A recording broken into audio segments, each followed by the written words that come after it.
Hello বন্ধুরা, আজকে আবার একটা আত্মকথা নিয়ে চলে এসেছি। আজকে আমি বলবো আমার ভাইপোর সম্বন্ধে কিছু। আমার ভাই আছে, তোমাদের এর আগেই বলেছি। আমার একমাত্র ভাই, এক ভাই এক বোন আমরা। তো সেই ভাইয়েরই ছেলে আমার ভাইপো। তো ভাইপো যখন হয়নি তখন থেকেই আমরা স্বপ্ন দেখতাম যে একটা ছোট্ট ফুটফুটে ছেলে হবে ভাইয়ের। তো যখন আমার ভাইয়ের বউ কনসিভ করে তখন থেকে আমরা স্বপ্ন দেখতাম, আর ভাই বউকে বলতাম যে একটা যেন ছেলে আসে।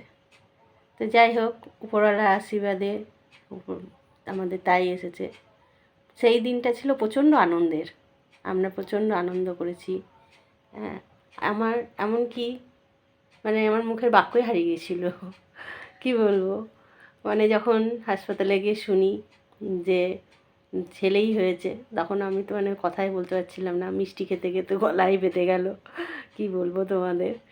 তা সেই বাচ্চাটা আমার জগৎ জুড়ে চলে আসলো। আমার মেয়ে যখন হয় তখন আমার বয়স খুবই অল্প ছিল, তাই আমি সেইভাবে আমার মেয়েকে লালন পালন করতে পারতাম না। আমার বয়সই কম, এবার মেয়েও অল্প বয়সে চলে এসেছে, আমার মাই বেশি দেখাশোনাটা করতো। তা যাই হোক, তা মেয়েকে সেইভাবে আমি করতে পারেন, লালন পালন করতে না পারার জন্য আমার ভাইপোর প্রতি আমার একটা টান ছিল। তা সেই ভাইপো যতদিন হাসপাতালে ছিল আমি সকাল থেকে গিয়ে বসে থাকতাম তার কাছে। তারপরে যখন ছুটি হয় তা মায়ের বাড়ি চলে যাই, তখন আমার একটু মনটা খারাপ হয়ে যায়। মায়ের বাড়ি থাকতেই হয়, তোমরা জানো সেটা। তারপরে আমি কি করতাম, ভাইপো যেখানে যেখানে যেত আমিও সেখানে সেখানে চলে যেতাম। এমনকি আমার ভাইয়ের শ্বশুরবাড়িতে গিয়েও আমি থেকে যেতাম। ওকে আমি ছাড়তে পারতাম না, আমার চোখের মনি হয়েছিল, এতটাই আমি ওকে ভালোবাসতাম। তা আস্তে আস্তে সে বড় হলো, এখন সে অনেকটাই বড় হয়েছে, ক্লাস 4-এ পড়ছে। হ্যাঁ, তো সেও আমাকে প্রচণ্ড ভালোবাসে, পিপি পিপি পিপি বলে ডাকে আমাকে। তো পিপি ওর জীবন।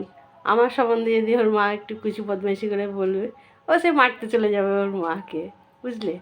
তো সে এত ভালোবাসে আমাকে। তা ও কোথাও গেলে আমার বাবার বাড়ি আসতে ভালো লাগে না, তা ওকে খুব মিস করি। হ্যাঁ, ও আমাকে ভালোবাসে, তা ওকেও দেখাবো তোমাদের একদিনকে, ঠিক আছে। তা আজকের মতো এইটুকুই। আমার ভাইপোর কথা শুনে তোমাদের কেমন লাগলো তোমরা জানিও, কমেন্ট করো। হ্যাঁ, তোমাদেরও তো নিশ্চয়ই ভাইপো ভাইঝি আছে, তোমরাও তাকে কতটা ভালোবাসো না বাসো, কীভাবে তোমাদের যোগাযোগ থাকে সেটা জানিও। আজকের মতো সমাপ্ত।